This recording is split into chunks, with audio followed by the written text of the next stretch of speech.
eh, en los Andes, en la cordillera de los Andes, y después en volcanes submarinos en Galápagos. Entonces, como se dan cuenta, hay tres, cuatro, cinco, ocho videos que están presentes en la exposición. Entonces, en ese sentido, me parecía interesante plantear esta temática dentro de estos encuentros, de estas conversaciones con invitados que consideramos expertos, que consideramos personas que a través de la conversación nos pueden ayudar a ampliar los contenidos y en ese sentido siempre volverlos más interesantes, ¿no? Al incluir otras visiones, otros conocimientos, etcétera. Entonces, desde esa perspectiva, yo he invitado a Jorge en esta ocasión para un poco ampliar estas temáticas, ¿no? Y yo también quería tomarme un tiempito para presentar al Jorge y para contar un par de anécdotas, ¿no? Porque con Jorge en realidad nos conocemos más de 20 años y Jorge éramos compañeros en la universidad eh, y estuvimos haciendo películas, haciendo videos como a manera de un colectivo de artistas jóvenes universitarios. Y lo interesante en ese tiempo para mí es que nos conocimos haciendo cine, haciendo cortometrajes y después haciendo música, ¿no? Entonces aquí yo les estoy mostrando en la pantalla es el primer largometraje de Jorge que se llama Don Goyo. Ojalá lo hayan tenido oportunidad de ver en los cines de las ciudades tanto más grandes, también estuvieron en las ciudades más pequeñas y eventualmente hacen screenings de vez en cuando, ¿no? Entonces, una de las cosas que me interesaba conversar al respecto e iniciar esta conversación es lanzando este tipo de preguntas, ¿no? Entonces, a manera de presentación y a manera de forma de romper esta primera parte, el hielo de la primera parte con Jorge, quería un poco que nos cuente sobre esas formas de producción que se planteó en Don Goyo, ¿no? Y a partir de eso, un poco comentar formas de producción que se desarrollan en el ambiente del arte contemporáneo o de las artes visuales que no siempre se asemejan, más bien encuentro más desencuentros que cosas en similitud. Entonces quería como empezar de esa manera. Tal vez podemos ver este tráiler y comenzamos por ahí, Jorge, ¿te parece? Sí, claro, sí. Veamos.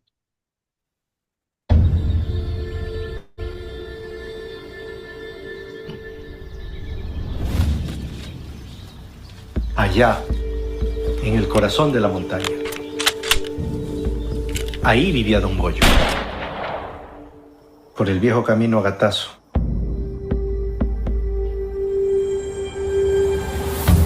Hoy me mandó a llamar la patrona.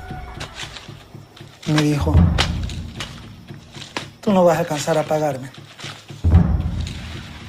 Te vas a morir y no me vas a pagar. Por eso le dije que tú te ibas a encargar de la deuda. ¿Y yo por qué? Porque aquí se heredan las deudas. Uzumbo, agarra esas cañas y llévalas al trapiche. Yo siento que todos tenemos que escapar de donde venimos en algún momento. Aquí nos explotan. Cuando arregles eso, vas y deshierbas el monte alrededor del sembrío. Bueno, patrona. Así como su tierra y el mangle. Decían que tenía pacto con el diablo, que era hijo de Tintín. ¿A dónde vas? Aquí nomás. No, mira que se puede asomar Don Goyo. No, es aquí nomás. Vamos. Vente a vivir conmigo. Mira, la patrona ya está vieja.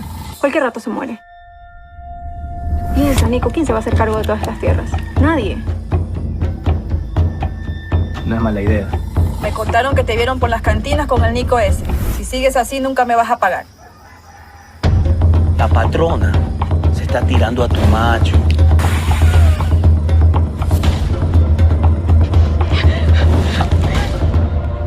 Mientras tú estás trabajando aquí, la patrona está que se mete en la casa del Nico.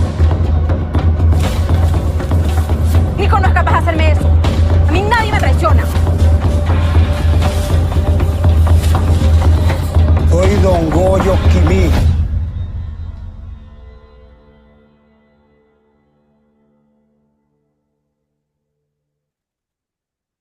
Chéverísimo el tráiler.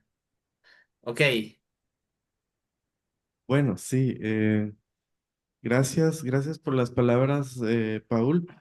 Creo que Paul nos proponía hablar sobre las formas de producción y tiene razón al decir que Don Goyo y el cine que yo intento hacer sale un poco de las formas de producción o de los modos de producción más industriales, ¿no? Y es tal vez en ese ámbito donde hemos trabajado anteriormente con Paul y donde también se inscriben los trabajos videográficos y cinematográficos que hace Paul. Y pues en ese sentido, tal vez para no ser tan teórico o entrar en temas más específicos y técnicos cinematográficos, lo que yo podría decir es que esa apuesta, ¿no? Esa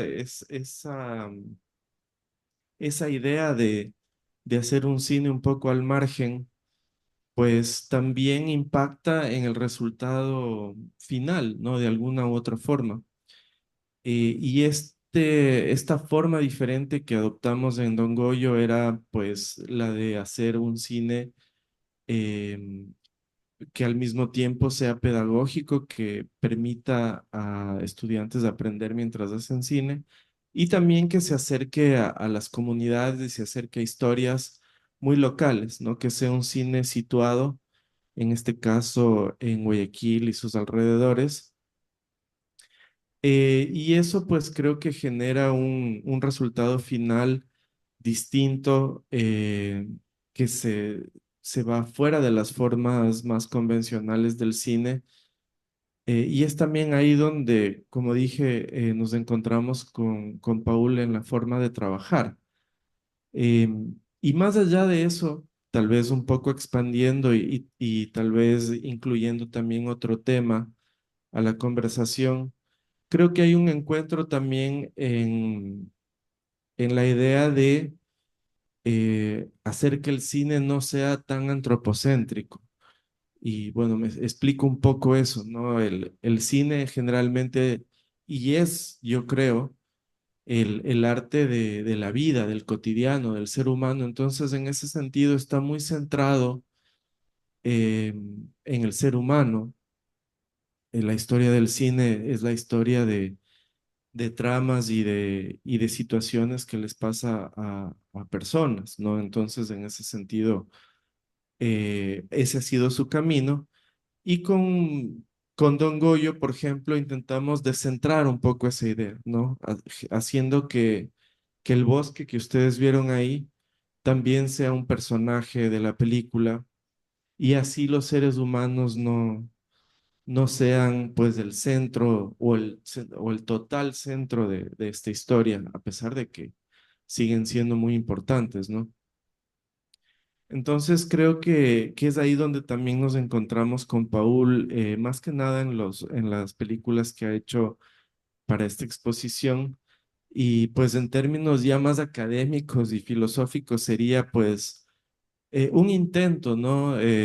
O una apuesta a tratar de pensar el antropoceno y de pensar en ese sentido, tal vez esa palabra muy filosófica, muy académica, simplemente es la idea de, de descentrar lo importante del mundo hacia otros lugares que no sea siempre el humano, ¿no? El ser humano. Y por eso en la película El Bosque va a ser un personaje más. Y creo que es lo que pasa también en lo que hace Paul, ¿no? Ya el nombre de su obra, de su exposición, nos habla de eso, ¿no? El pensamiento de las plantas ya nos dice que pues no hay solo pensamiento en el ser humano, sino que también hay pensamiento en otras formas de vida. Entonces, sí, nos encontramos en los modos de producción, en las formas de producir y también en estas otras cuestiones más conceptuales, ¿no? Entonces, creo que yo por ahí veo un poco por dónde podríamos hablar tal vez y no sé si Paul, tú estás de acuerdo con lo que yo digo y si sí, pues podemos continuar hablando sobre eso, si no, pues Ujú. también. Sí, chévere. Ok, entonces justamente me parece interesante cómo has expandido esta idea de formas de producción, ¿no? Entonces, por un lado, yo me quería referir en un inicio como a la idea de producir. En pequeño quizás, ¿no? Entonces con equipos de trabajo pequeños, con procesos que no siempre están encadenados a la maquinaria del hacer cine, ¿no? Entonces yo creo que eso es partir de esa idea, ¿no? Del, que el cine primigénicamente, lo más básico del hacer cine es la acción de una persona y una cámara que registra, ¿no? Y esta cámara que registra es de alguna manera una herramienta que genera una dinámica de poder y también un ejercicio político, ¿no? Entonces, en la decisión de cómo se produce una película, de cuánta inversión necesita, de cuánta gente y cuánto gasto, etcétera, hay una gran toma de decisiones y una gran toma de decisiones que construye un pensamiento político sobre el hacer y sobre el producir, ¿no? En este caso, producir audiovisuales, producir arte, producir en general contenido, ¿no? Y yo cuando hablaba en un principio de esas formas de producción, también me refería al cómo hicieron ustedes Don Goyo, ¿no? Y que ahí dices, nos encontramos en ciertas facetas similares, porque si nos cuentas un poco sobre la producción, yo encuentro que es una producción que no se estanca, como suele pasar con el cine independiente, si se le puede llamar, o con el cine local también, que está estancado a la espera de fondos y dinero público que les permita grabar, ¿no? Entonces, eso es también una decisión de formas de producción, ¿no? Es marcar un camino de cómo debe ingresar ciertos recursos y a la final cómo debe producirse algo que quizás sí tiene también otras posibilidades de producción. Entonces, en ese sentido, ¿qué nos puedes contar? Bueno, lo que yo podría decir es que el dinero en sí no es un limitante, ¿no? Al momento de producir imágenes en movimiento, porque toda la tecnología alrededor de crear una imagen tecnológica de alta definición, por ejemplo, con un sonido envolvente, etcétera, etcétera, pues requiere el uso de equipos sofisticados y de técnicos también muy capacitados, ¿no? Entonces, eso encarece mucho la producción audiovisual, pero también existe la posibilidad de simplemente uno con su cámara lanzarse a filmar y hacer una película genial. Entonces, en ese sentido, creo que dependiendo del proyecto y dependiendo de lo que se quiera hacer, puede ser viable hacer una película con pocos recursos. Y es el caso de Don Goyo, que surgió de un proyecto de investigación de la universidad donde yo escribí el guión con los alumnos y con la ayuda también de colegas, profesores. Y pues nuestra intención no era el cumplir con ese guión, con con las convenciones, si se quiere, del cine comercial y de las industrias, ¿no? Entonces, desde ahí ya empezamos en un proceso muy libre en el cual pues no teníamos, por ejemplo, un productor que nos exigía que hagamos algo que después se pueda vender, etcétera, etcétera. Y así poco a poco fuimos consiguiendo todos los recursos para levantar esta película. La universidad nos prestó unos equipos, gente privada nos prestó el lugar, la hacienda donde filmamos. Muchos pusimos lo que teníamos, ¿no es cierto?, de equipos o de cuestiones logísticas como carros, etcétera. Y fue así que se pudo producir la película. Además, bueno, también salíamos de pandemia en ese momento y todo el mundo tenía ganas de hacer algo. Entonces, en ese sentido, también fue una cosa muy del momento, fue un momento muy bonito en el cual la gente se involucraba más por pasión que por otra cosa. Y fue así que esta película fue encontrando su camino y se llegó a finalizar. Nosotros después, bueno, tratamos de pagar a toda la gente que trabajó con nosotros, es más, pagamos a todas las personas que trabajaron con nosotros, pero fueron pagos o sueldos más bien simbólicos, ¿no? Pero aún así, al final, pues nosotros contamos todo lo que habíamos gastado y no era poco tampoco, ¿no? Entonces, eh, intentamos llegar a las salas de cine para recuperar un poco esa inversión y lo logramos y estuvimos en supercines en 7 ciudades del país durante más de 6 semanas eh, y creo que fue algo que nos sorprendió mucho, el hecho de que una cosa universitaria, una cosa experimental, pueda llegar a las salas comerciales y le pueda gustar al público en general. Fue realmente muy enriquecedor y creo que el trabajo colaborativo, más que nada, es lo que nos queda de esa experiencia. Tuvimos mucha colaboración de todos los miembros del equipo y se hizo la película de forma colectiva, básicamente. Entonces, para resumir esto, yo creo que no hace falta tener recursos enormes para hacer cine o para hacer arte, sino que es necesario tal vez siempre pensar a qué escala podemos hacer las cosas en el momento en el cual nos encontramos, ¿no?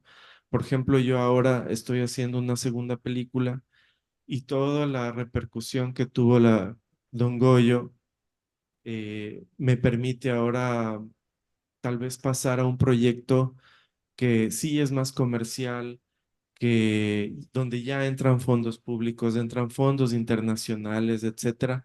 Pero eso no quiere decir que no pueda volver en otro momento a hacer una película como Don Goyo o incluso más íntima, ¿no? Solo yo con mi cámara. Creo que, como dice Paul, esa decisión muchas veces es una decisión política, ¿no? El hecho de decir, yo con mi cámara voy a hacer la película, así nadie me ayude, así sea el único en el que cree el único que cree en ese proyecto. Y también es una forma de ser disidente, ¿no? Y de estar al margen. Y en ese sentido, siempre el margen va a ser disruptivo, va a ser subversivo. Y en esa situación, en esa apuesta, siempre va a haber una posibilidad de crear algo muy original, tal vez mucho más original de algo que está hecho dentro de los cánones de lo que se tiene que hacer, ¿no? Entonces yo creo que es por ahí lo que yo podría decir sobre eso. Ya, chévere, ok.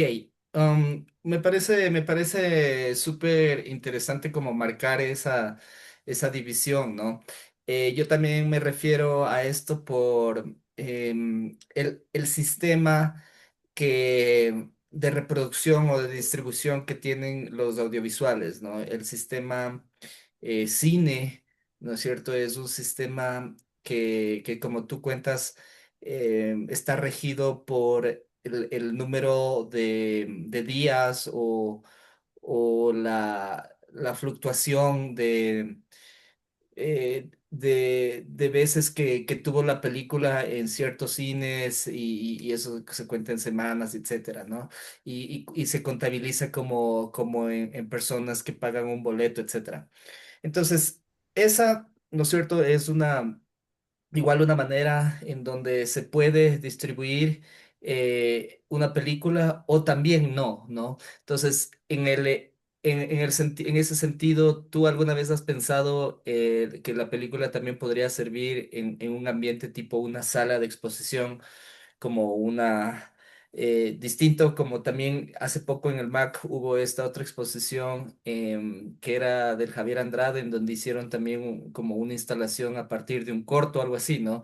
Entonces, un poco como ese tipo de posibilidades que se dan, hay personas que realmente una película no les funciona fuera del cubo negro, ¿no? En donde uno tiene una forma de comportarse y una forma de actuar específica del lugar, ¿no? El lugar te impone un comportamiento. Entonces tú aceptas estar dentro de una sala oscura durante 2 horas para como inmiscuirte en este mundo, ¿no? Y a veces uno lo acepta más, otras veces lo acepta menos, otras veces te metes más, otras veces te metes menos, pero ese es el dispositivo cinematográfico, ¿no? En cambio, en una sala de exhibición los videos corren o tienen una temporalidad distinta, ¿no? Tú no necesariamente estás aceptando que te vas a quedar a ver los 25 minutos de ese video y tampoco se espera que sea tanto así, por eso muchas veces uno no pone una banca, por ejemplo, al frente de una proyección.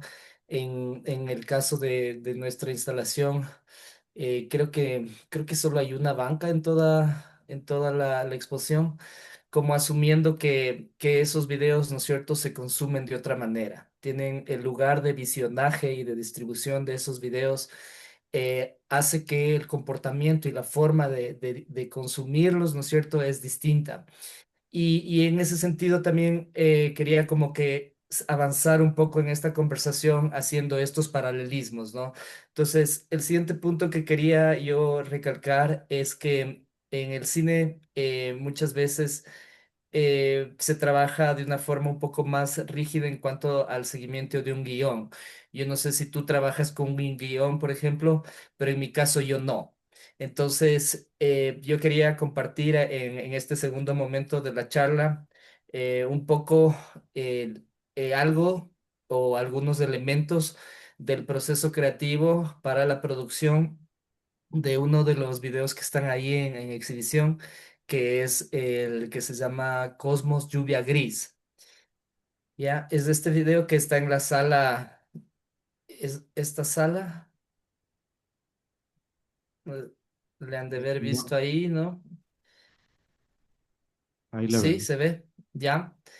Entonces, quería compartir un poco de eso como para topar algunos otros temas sobre la idea de producción, sobre el tras cámara, ¿no es cierto? Y diferencias y similitudes entre cine, entre video arte, entre video experimental, que son como diferentes categorías y que se rozan, ¿no?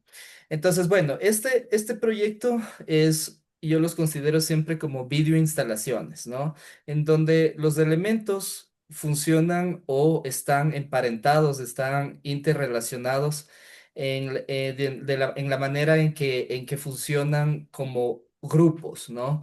Es una instalación, no son como piezas separadas, pero para otros fines obviamente se las separan, ¿no? Entonces aquí hay un audio que viene del video, pero está pensado no para sonificar únicamente el video, sino la sala, ¿no? Entonces, por eso están como ubicados en ciertos lugares, no necesariamente a los costados de la pantalla. hay estos otros objetos que son las esculturas, hay esta otra fotografía, estos reflejos que vienen de estas esculturas rotatorias, etcétera, ¿no? Entonces, en la película, quisiera compartirles un poco esta experiencia de producción, ¿no?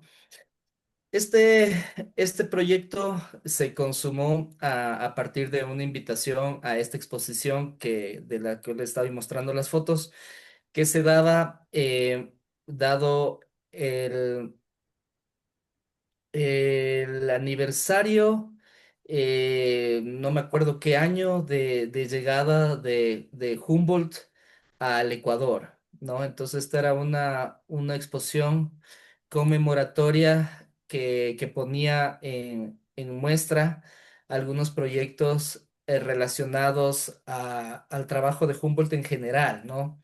Entonces, yo venía trabajando una serie de películas, una serie de videos que están también ahí en la exposición que tienen que ver con volcanes activos en la cordillera de los Andes. Por ejemplo, este de aquí, que es un video filmado en el volcán Tungurahua, eh, que tiene como personaje principal o el personaje que activa la acción y que nos lleva por esta geografía, que es a las faldas de este volcán. El personaje es un adolescente, ¿no? Un adolescente que nació en el mismo año en donde este volcán empezó a erupcionar y a botar constantemente ceniza, ¿no? Entonces, yo venía haciendo esta serie de videos con esta temática y en cada sitio había una historia en particular en dependencia del volcán en donde se filmaba. Empezamos con el volcán Cotopaxi en el 2015. Este proyecto fue propuesto para el premio Mariano Aguilera y gané uno de los premios con eso, ¿no? Entonces empezamos a filmar como serie y este es el segundo de esa serie en la que estamos filmando esta relación digamos, de vida determinada por la acción de la ceniza en este adolescente, ¿no? Entonces, esta, esta serie de proyectos o este proyecto en serie de volcanes se cruzó con la invitación a proponer una obra para esta exposición sobre Humboldt, ¿no? Entonces, una de las características o algo que Humboldt estudió mucho, obviamente aquí en el Ecuador, fueron las montañas, los volcanes, ¿no? Y ya existen esas ilustraciones famosas sobre sus hallazgos, sobre sus ideas en dependencia a la biodiversidad y la altitud en donde se encontraban la flora y la fauna, ¿no? Entonces, esta película, lo que yo decidí es expandirla y generar un paralelismo entre volcanes de aquí, de Sudamérica, y volcanes europeos. Y esto a partir de una cita, de una frase, un fragmento del libro Cosmos, en donde Humboldt habla sobre esa interconexión planetaria que él puede percibir y cree que funciona de esa manera el planeta a través de la actividad sísmica de los volcanes, ¿no? Entonces él dice, yo siento lo mismo estando en volcanes como en Ecuador, en Colombia, o a los volcanes que están activos en Italia, por ejemplo, ¿no? Entonces, en ese sentido en esta película se plantea un poco entrar en esa conversación a través de esta idea, ¿no? De conectividad geológica de volcanes que están separados por los océanos, pero que las placas tectónicas de alguna manera están interactuando, ¿no?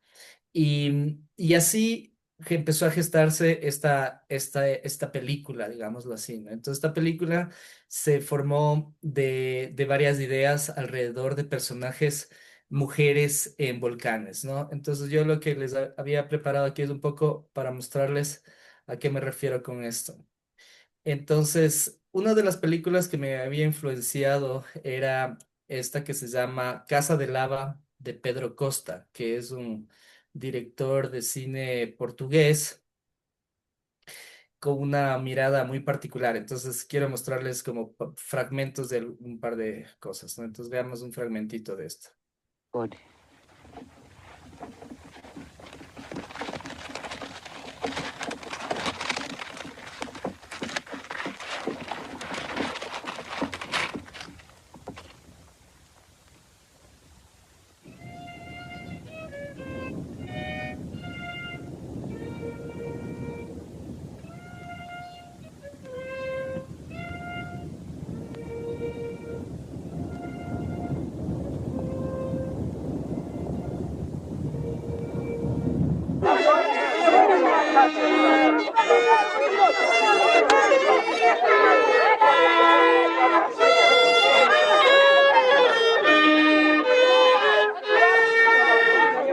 Tudo para bom.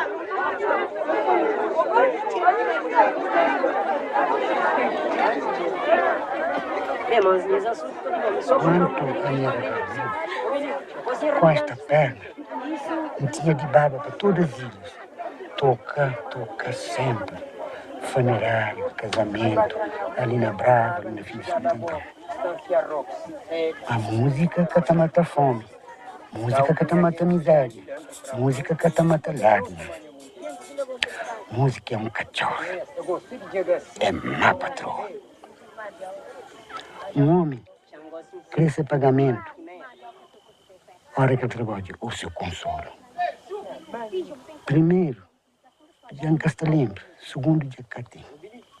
Checa nasce na maio, Quilin nasce Nicolau. É bom tocar de dois, mas de três é melhor. Passou na Cíntia. El 14.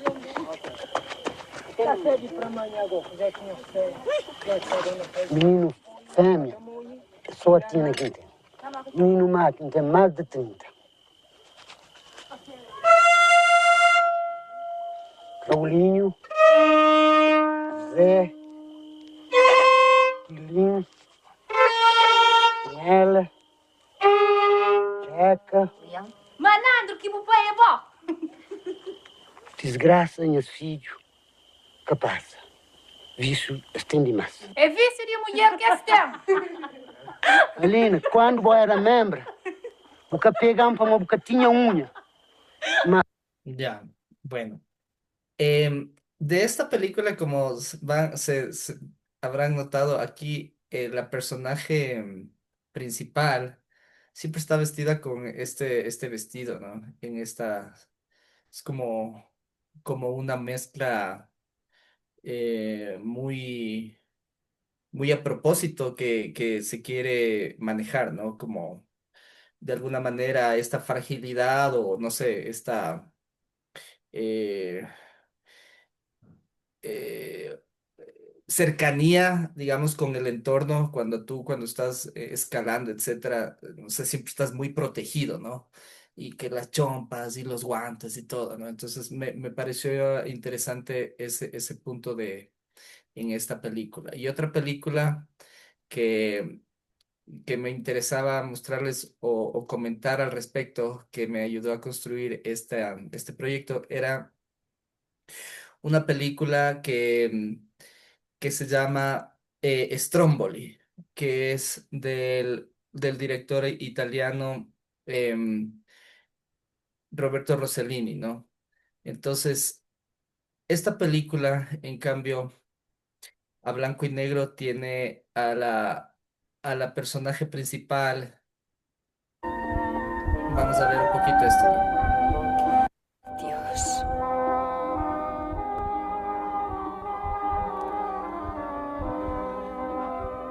Dios.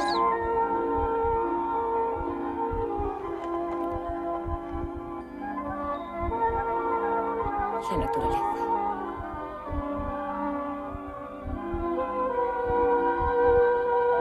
Es misteriosa.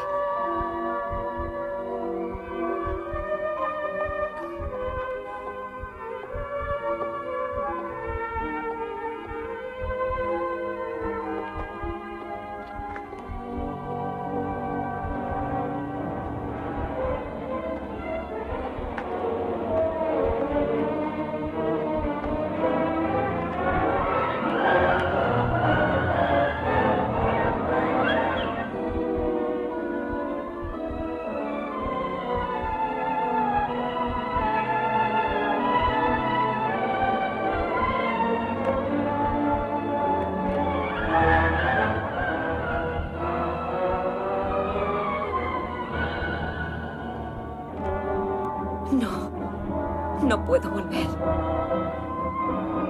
No quiero.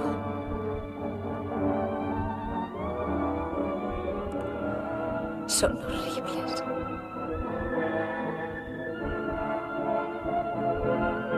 Todo es horrible. Ellos no saben lo que hacen. Pero yo soy peor.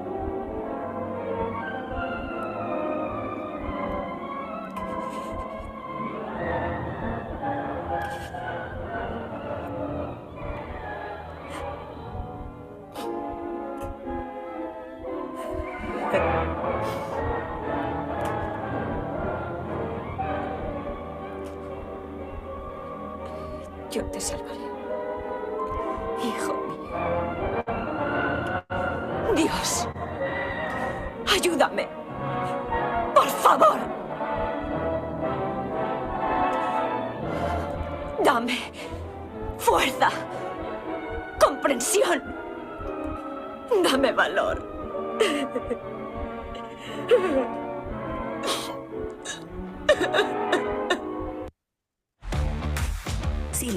Ya, bueno, hasta ahí, ¿no? Ok, entonces lo que un poco les quiero compartir es este proceso creativo que tiene estos ingredientes, ¿no? Entonces, si se dan cuenta, en estas películas hay la idea, ¿no es cierto?, del escenario, del sitio geográfico en específico, que es un volcán, ¿no? Y todo lo que esto representa en relación a una mujer y una mujer en vestido me hacía resonancia con esta acción que también ha sucedido en nuestro territorio, que es la de otorgar un género a las montañas, ¿no? Entonces, por ejemplo, aquí hablamos de Mama, Tungurahua, ¿no? De Huahua, Pichincha, ¿no? Entonces ahí uno inclusive, Huahua es como más pequeño y todo, ¿no? Taita, Chimborazo, ¿no? Es como que hay ese relacionamiento, ¿no? Entonces, en este proyecto, a la final, eh, eso y una historia conocida de Humboldt sobre digamos, su inclinación homosexual en relaciones, ¿no? Se habla que Humboldt tenía una relación con Montúfar aquí, que fue quien le hospedó, ¿no es cierto? Fue como que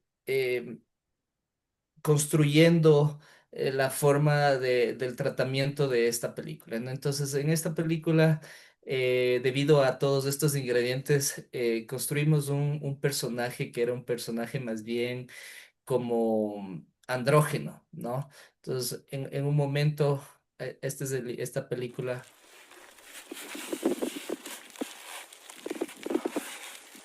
al personaje no se lo ve directamente, ¿no? Pero tú tienes indicios como aquí, ¿no? De cierta ambigüedad, ¿no? Entonces, esta película a la final se filmó en el volcán Etna, eso es el volcán Etna en Italia, en el volcán Stromboli también, eh, y en el volcán Galeras en Colombia, y hay alguna escena del volcán de volcanes acá en Galápagos y en Ecuador. Entonces, a eso me refería un poco con esa libertad de no trabajar tanto con un guión, sino más bien de una manera un poco abierta, bastante libre, bastante receptiva a encontrar conexiones entre diferentes situaciones, ¿no? Entonces, aquí finalmente la película se desarrolla como una suerte de homenaje a dos científicas, una ecuatoriana y una colombiana, que en el año 93 eh, rescataron y salvaron a varios colegas de ellos vulcanólogos durante un congreso de vulcanología que sucedía justamente en Colombia en el volcán Galeras, ¿no? Entonces, yo como en esta línea de producción de este proyecto, me crucé con esa historia, ¿no? Primero, como notar que hay un relacionamiento, como les decía, no sé de dónde viene de poner en tensión, ¿no es cierto? Un poco géneros y un poco la situación de la resistencia humana, de la resistencia del cuerpo versus la fuerza, la potencia que tiene un fenómeno natural, ¿no? Llámese en este caso un volcán que puede erupcionar, etcétera, ¿no? Entonces, me parece que en las dos películas que les acabo de mostrar hay esa construcción de eso, ¿no? Como de esa brutalidad, de esa fuerza, de esa potencia versus la construcción de un cuerpo y de un cuerpo que puede ser em, un cuerpo vulnerable, ¿no? Entonces, ese descubrir de esa relación me llevó a esta otra situación, ¿no? En la que en un ambiente científico muy de machos, muy machista, en el que las mujeres, igual hoy por hoy la ciencia también existe toda esta conversación y toda esta atención sobre eso, ¿no? Sobre el rol de la científica mujer en el campo de la ciencia en general, ¿no?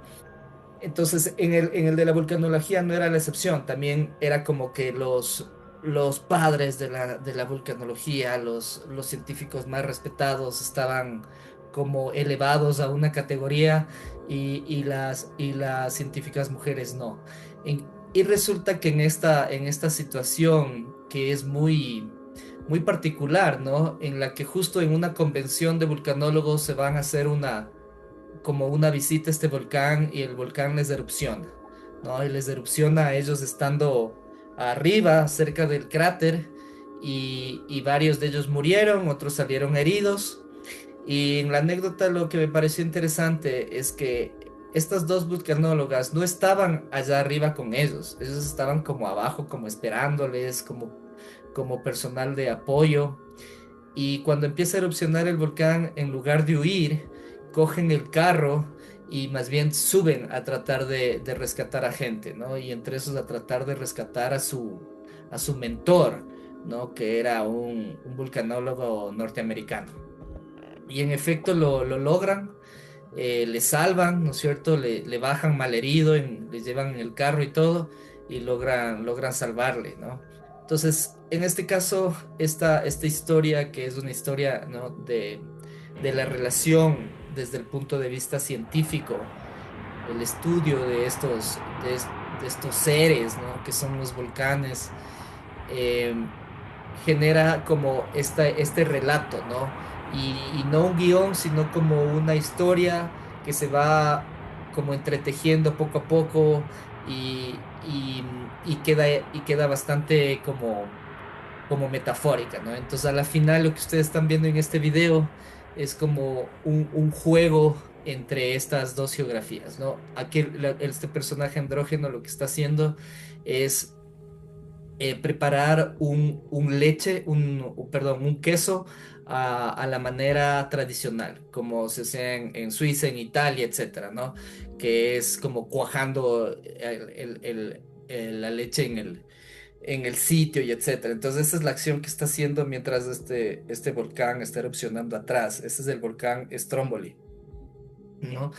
Y lo que pasa en este proyecto es que a ese queso se le afecta o se le impone las grabaciones de sonido de volcanes andinos, ¿no? Entonces, ese era como un experimento en el que cuando bajas el sonido al ultrasonido, el ultrasonido tiene la capacidad de afectar físicamente a la materia, ¿no?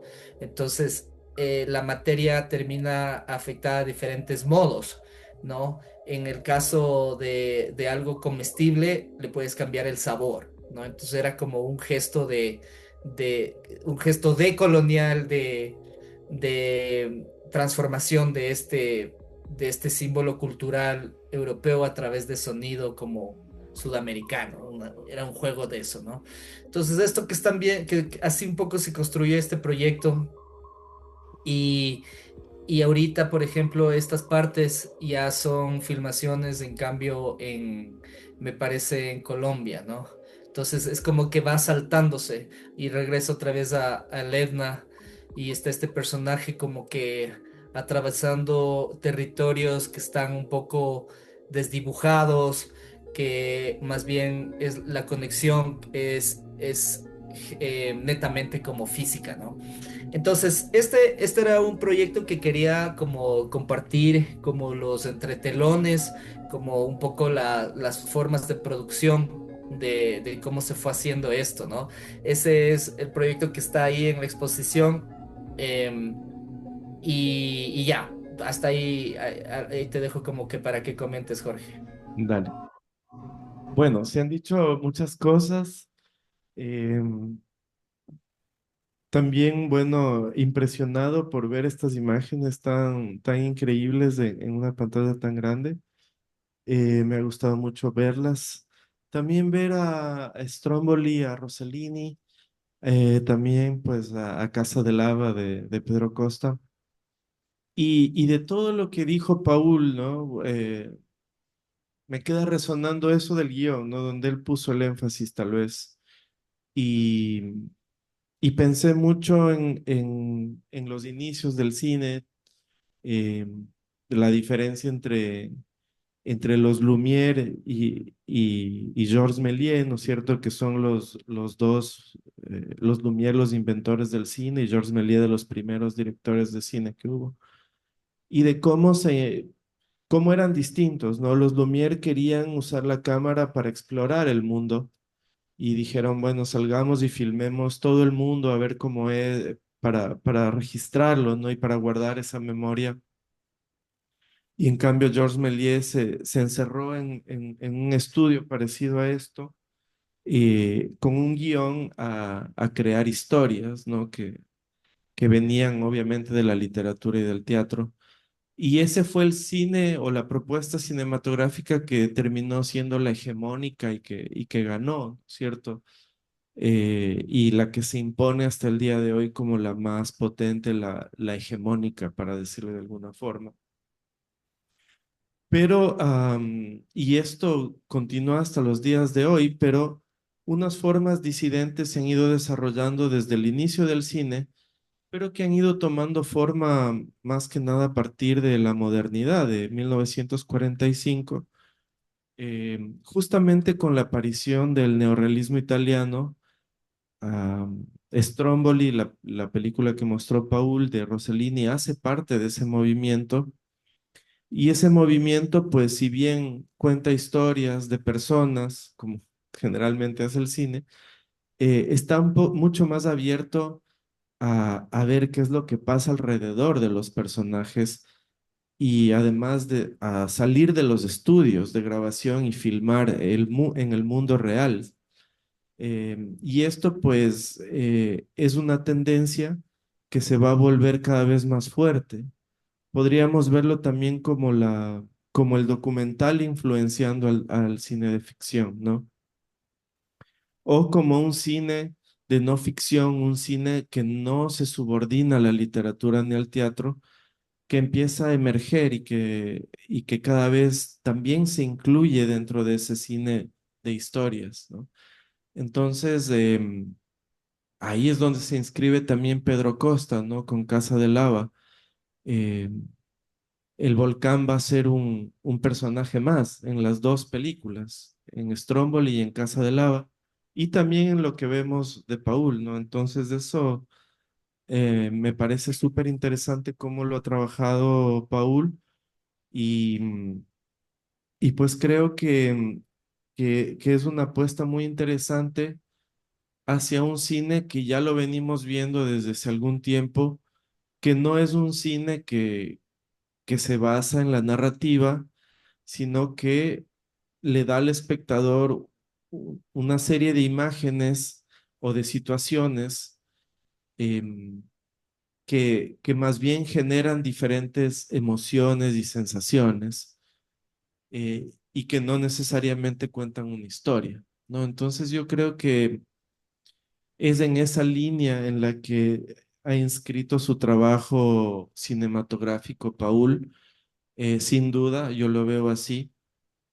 Y tal vez, como es el caso del arte contemporáneo, un poco lo lleva al límite, ¿no? Le empuja al límite al cine y lo lleva tal vez a la forma más minimal, más primigenia de, de formas cinematográficas que como que me recuerdan a Lumière, ¿no? Con lo que empecé diciendo, y es esa curiosidad por la materia, ¿no? Por la capacidad del cine de registrar no solo al ser humano y sus historias y sus situaciones, sino a la realidad física, a la materia física, porque esas imágenes también nos dicen algo, ¿no?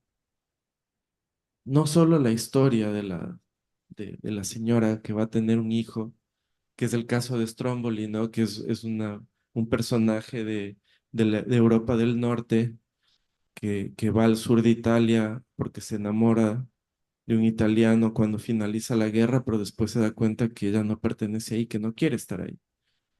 Em, y esa es la historia, ¿no? Y le dice al hijo, nos vamos a ir, vamos a lograr irnos de aquí. Eh, pero Stromboli no es solo esa historia, ¿no? Stromboli también es ver la montaña que se llama Stromboli erupcionando. eh, y eso tal vez ha hecho que esa película se convierta en uno de los clásicos del cine, ¿no?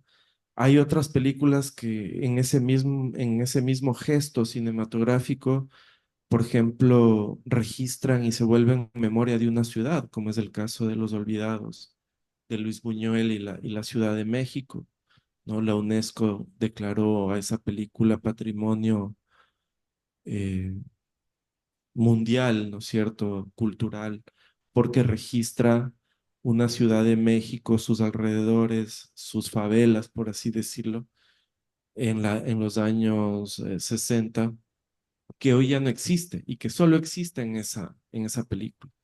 Entonces, yo creo que a veces el cine está demasiado centrado en las historias, está demasiado centrado en contar una historia y en la taquilla, ¿no? Y en el obligarnos también, como dice Paul, estar enfrente de una pantalla sin podernos mover, ¿no es cierto? Sin poder escapar de alguna forma.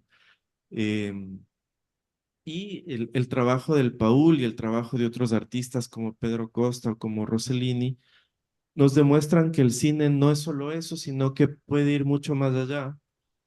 Y para terminar, no sé cuánto tiempo nos queda, pero para terminar esta intervención, también me recordó lo que dijo Paul a las películas de Andy Warhol, ¿no? El conocido artista norteamericano, que él hacía películas que duraban 24 horas y era solo, por ejemplo, un plano del Empire State, o eran películas larguísimas y eran un solo plano de una persona, por ejemplo, o sea, realmente películas imposibles de ver uno sentado frente a la pantalla todo el tiempo.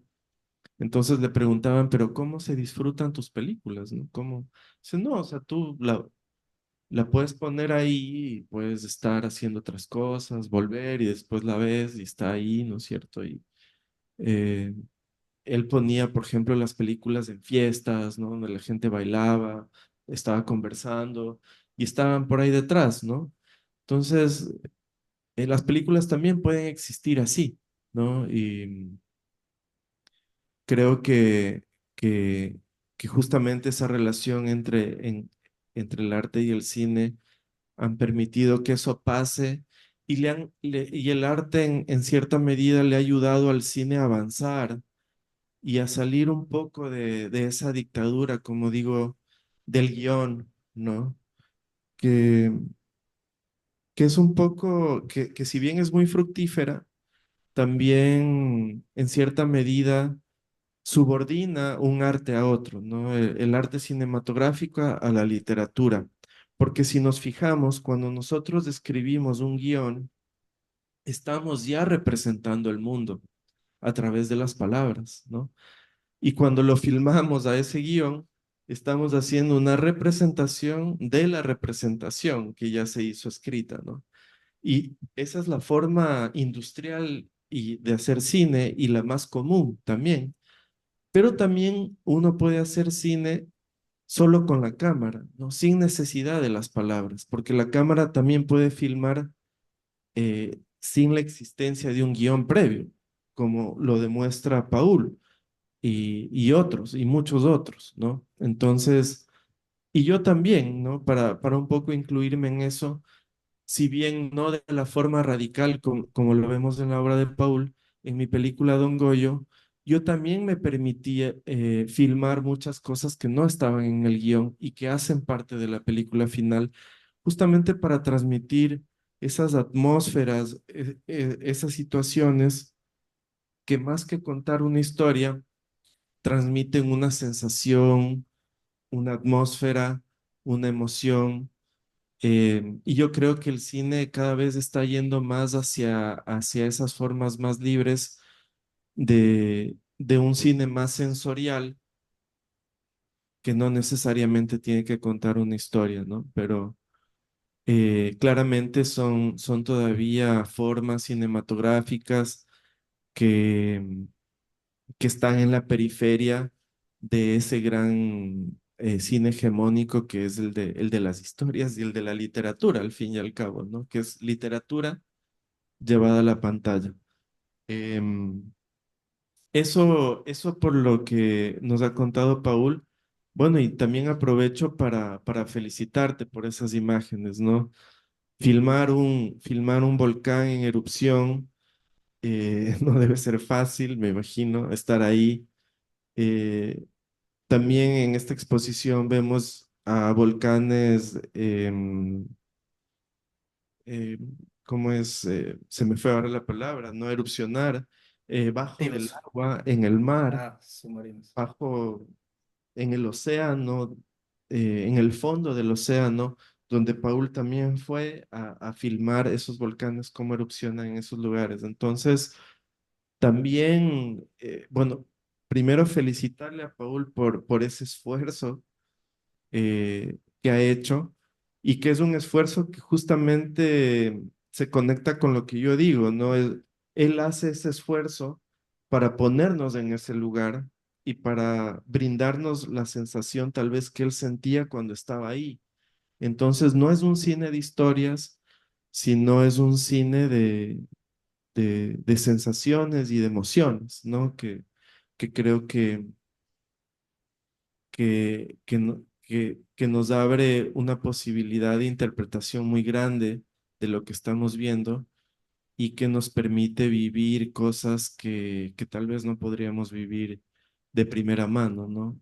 Que solo las podemos vivir gracias a que alguien estuvo ahí filmando eso.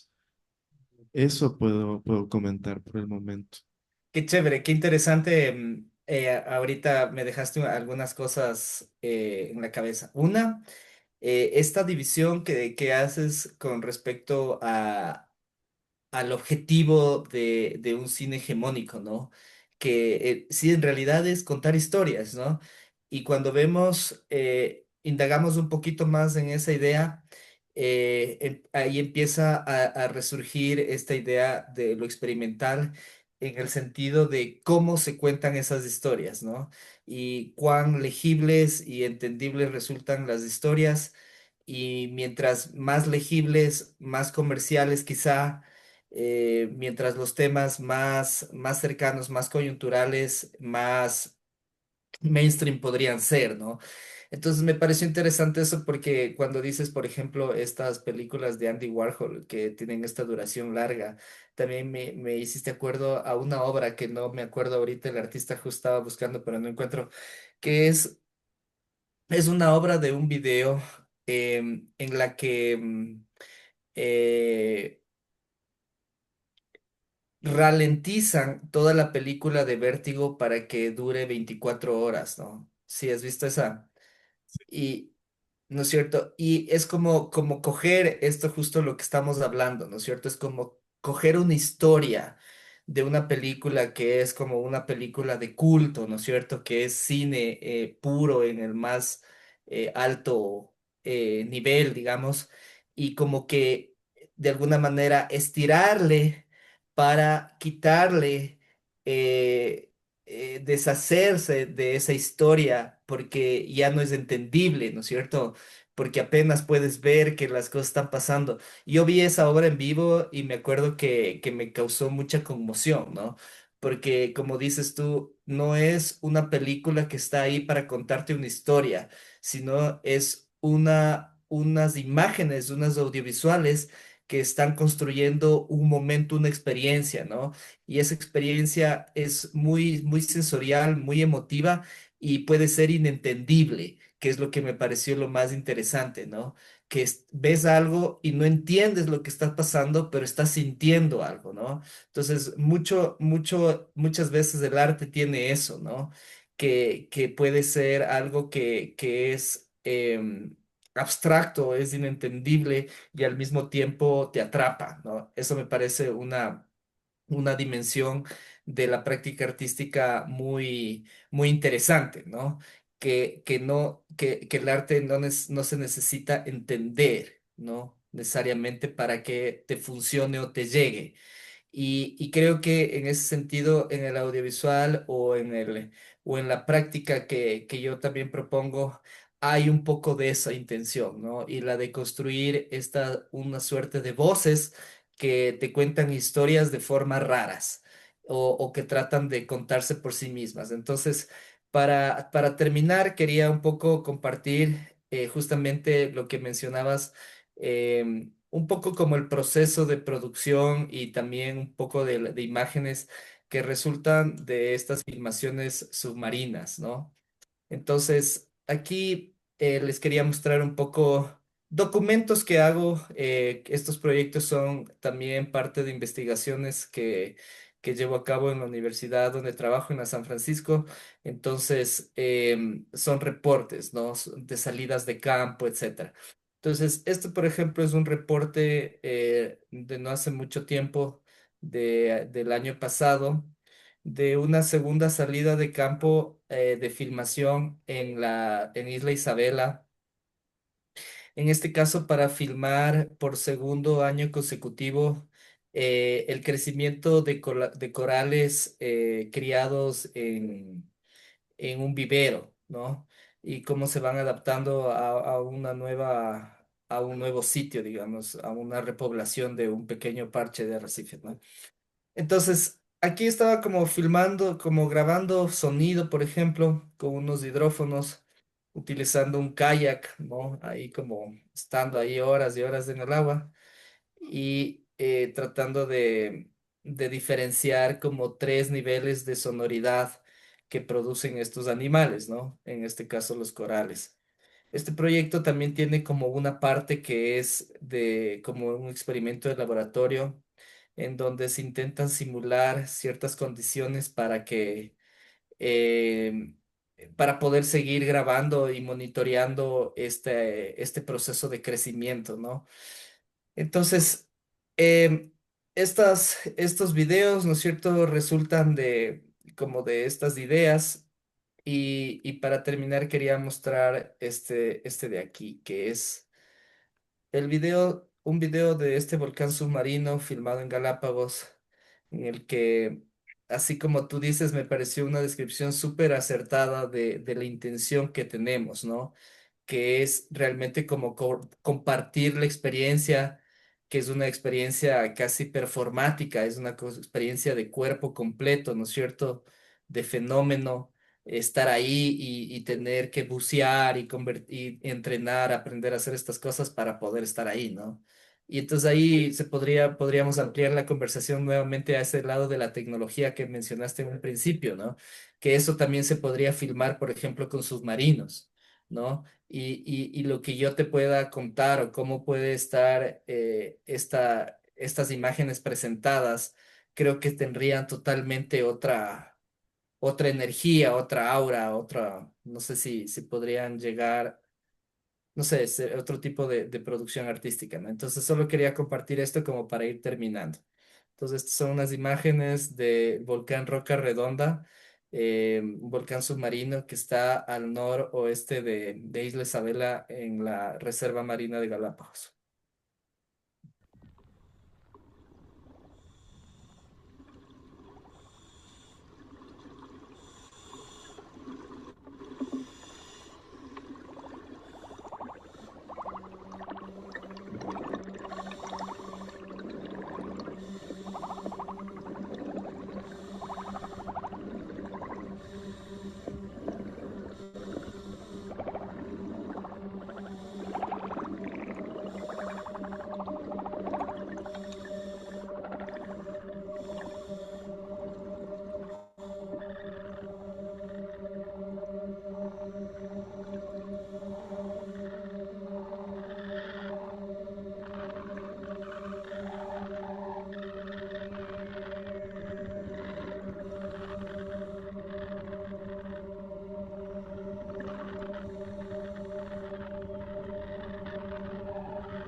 Ya, hasta ahí entonces. Bueno, no sé si es el formato como para, si alguien está ahí y quiere hacer un comentario o alguna pregunta, cómo vamos cerrando tal vez Caro, alguien del museo. Tenemos aquí alguien que quiere hacer una pregunta. Chévere. Ah, sí. Perdón. Sí, Paula, hace un rato hablaba, no he tenido la oportunidad de ir a ver Lluvia Gris todavía, pero hace un rato hablaba sobre como esta escenografía, ¿no? Para presentar el video o el corto, o, bueno, lo que sean, pero esta escenografía aparte que, como decían acá, no busca ese que nos mantengamos encerrados viendo la película o sentados sin movernos. Pero al buscar un cine como el que mencionan de transmisiones sensoriales, ¿consideras que podría todo este tema escenográfico alrededor del video distraer un poco al espectador de las emociones que buscas transmitir o al contrario, crees que puede ayudar a enganchar más y que se transmitan con mayor fuerza este tipo de cosas? Chévere, gracias por la pregunta, creo que es una buena pregunta. Mira, digamos, esa es quizás la decisión que uno toma como artista y también ese riesgo, ¿no es cierto? Ahí está como la propuesta. Entonces tú dices, ok, para mí esta idea, ¿no?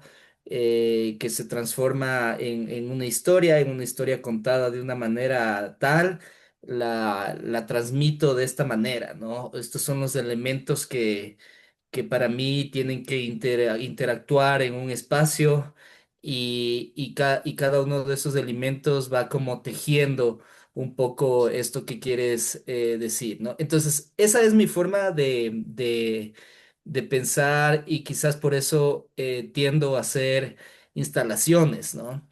Que si tú te das cuenta como medio, como pieza artística es muy diferente a otro tipo de medio que es más unitario, si es que quieres. Por ejemplo, tú tienes un cuadro, ¿no es cierto? Es un cuadro o tienes una escultura y ese elemento, esa pieza, en su individualidad, tiene que hablar o tiene que captar o absorber la idea que está detrás de eso, ¿no es cierto?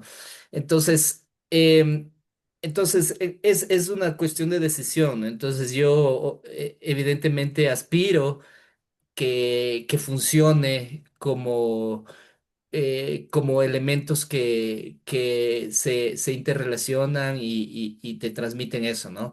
Entonces, como anécdota, te puedo contar que en esa instalación yo la había pensado como una suerte de refugio, como cuando estás acampando dentro de un cráter de un volcán. Entonces, el color hace un poco referencia al amarillo verdoso del azufre, ¿no? Y esos domos que están en el piso son como pequeñas carpas, ¿no? Entonces, así yo le veía un poco a la instalación en cuanto a los objetos y el sonido yo cuando lo diseñé traté de utilizar frecuencias que son frecuencias que producen confort, ¿no? Entonces tú en la música te puedes dar cuenta, ¿no es cierto? La música es un medio artístico que impone un estado de ánimo de una manera muy rápida y directa, ¿no? Entonces tú en la mañana, por ejemplo, pones una canción de salsa, estás feliz, te pones a bailar, ¿no es cierto? O al contrario, estás como bajoneado, pones, no sé, una canción ahí depresiva, etcétera, ¿no es cierto? Y la música, el sonido te demarca mucho el estado de ánimo, ¿no? Entonces, yo lo que intento a veces con el sonido, por ejemplo, es generar un espacio que te invite a estar más tiempo, ¿no? Que es un poco notorio que puedas tú reconocer como sonidos que son más reconfortantes que otros, ¿no? O sea, ese es un tema muy, muy interesante de la capacidad del sonido, ¿no?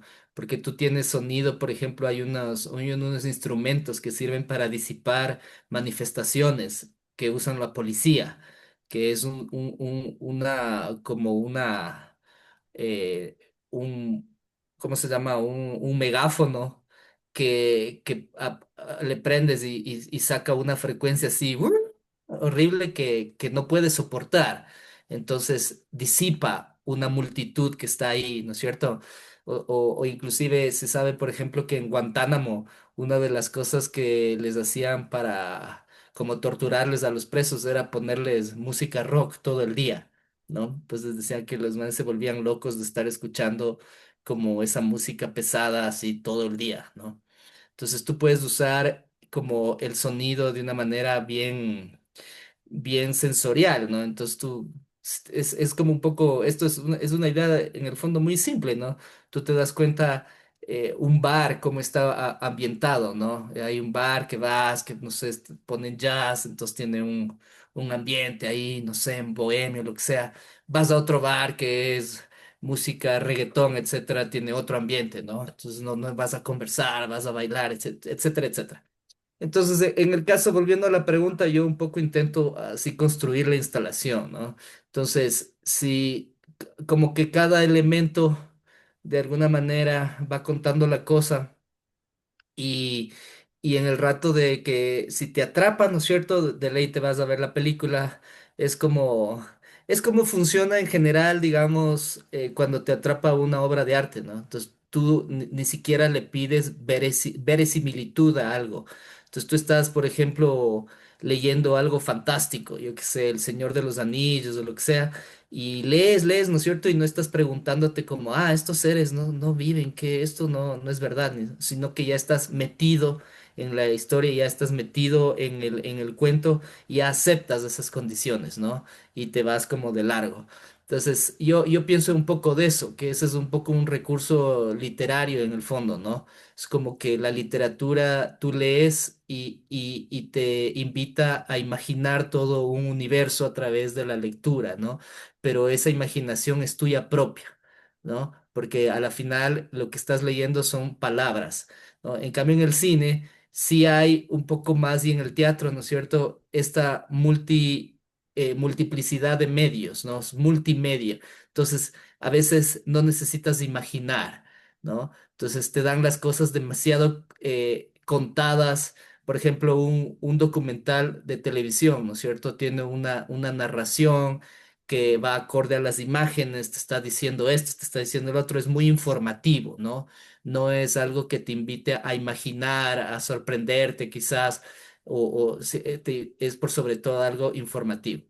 Entonces, yo creo que esa es un poco la intención, ¿no? Que uno va construyendo, volviendo al tema de la charla de hoy, como formas formas que es el trabajo del artista, ¿no es cierto? La forma lingüística de una propuesta, de una idea, ¿no? Entonces, como digo, por ejemplo, esta película tiene que ver con Humboldt, pero proyectos o trabajos sobre Humboldt van a haber millones, ¿no? O sea, hay libros sobre Humboldt, hay películas sobre Humboldt, hay documentales, hay muchas cosas. Y esta, en cambio, es una instalación sobre eso, ¿no es cierto? Entonces, otra manera como de aproximarte al trabajo de alguien o a algunas ideas. Y como digo, ahí está el riesgo que en el mejor de los casos uno espera que funcione, ¿no es cierto? Que las personas conecten y que vean la relación entre los elementos de la instalación y que no se despisten, como tú decías en principio de la pregunta, ¿no es cierto? Ese justamente ahí está el riesgo, digamos.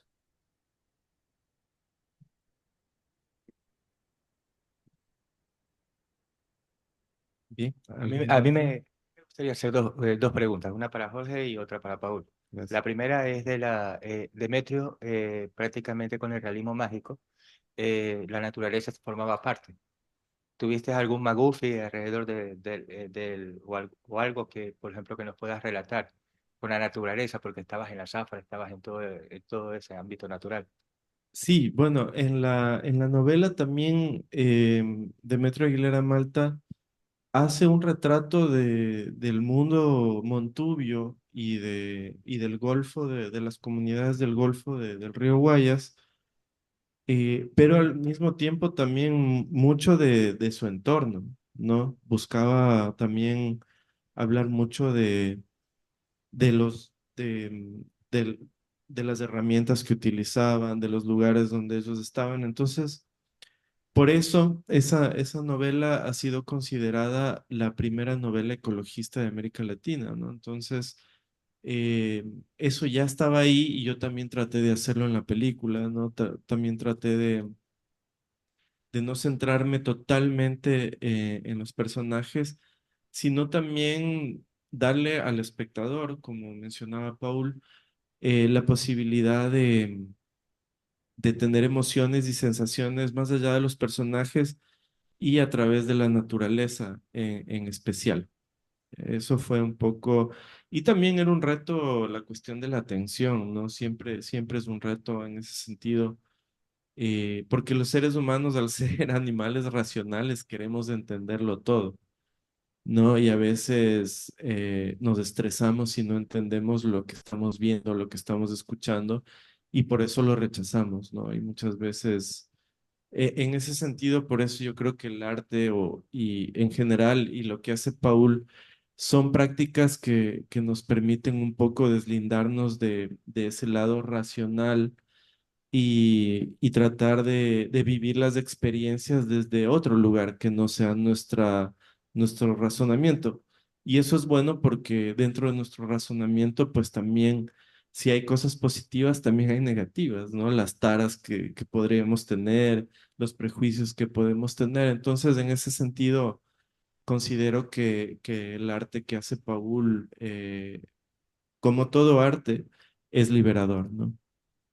Y Paul, me gustaría saberlo en el aspecto técnico, porque también estuve viendo micrófonos de contacto. Ujú. ¿Manipulaste en cierta medida el sonido o no? Sí, chévere, gracias por la pregunta, porque con cuando estamos hablando, ¿no es cierto?, de este tipo de práctica, que vuelvo y hago una comparación simple con otros tipos de práctica, por ejemplo, hacer escultura en arcilla, hacer escultura en piedra, ¿no es cierto?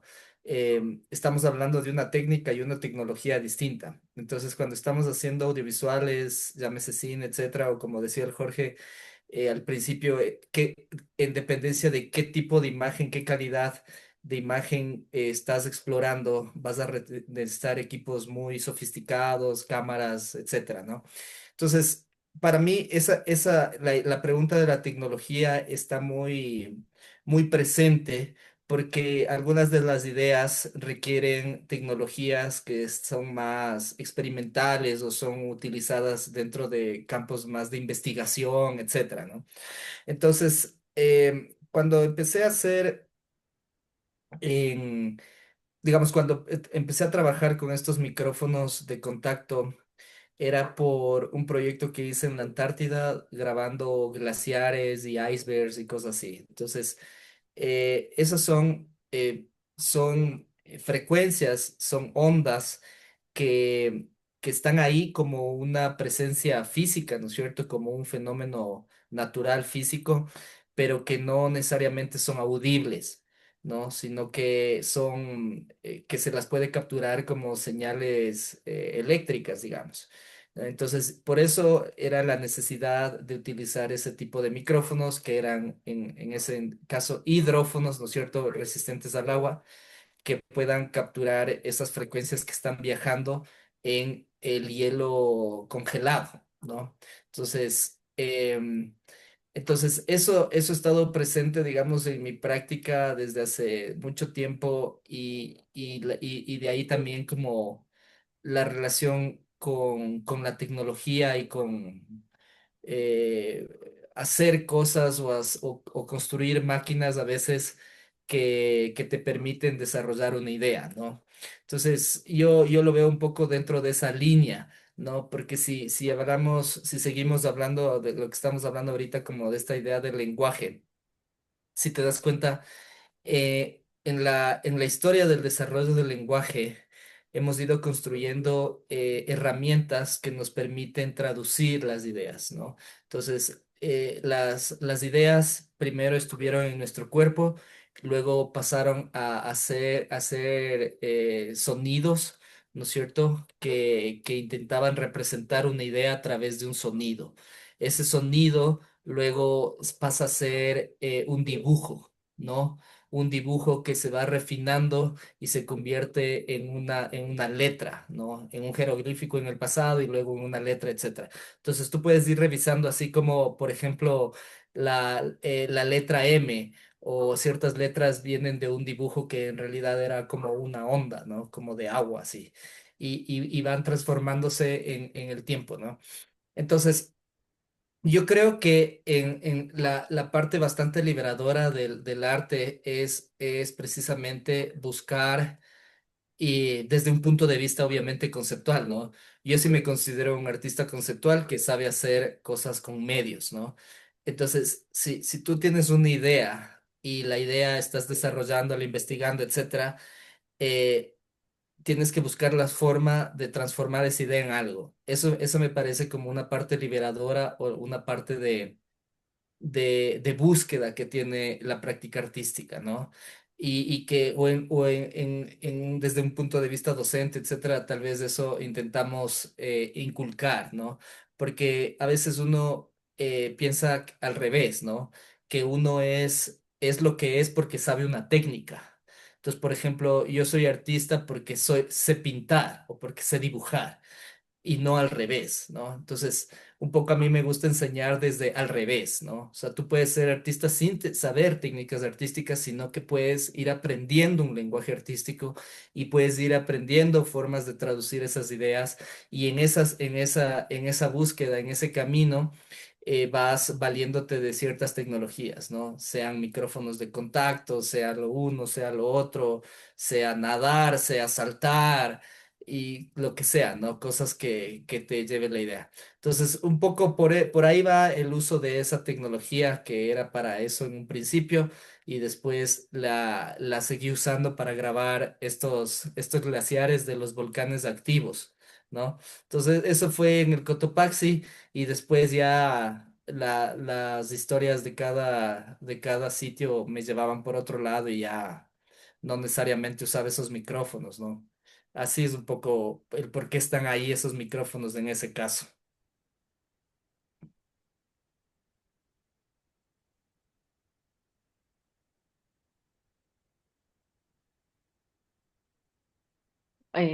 Gracias, Paul. Gracias, Jorge, también por acompañarnos y al público aquí presente.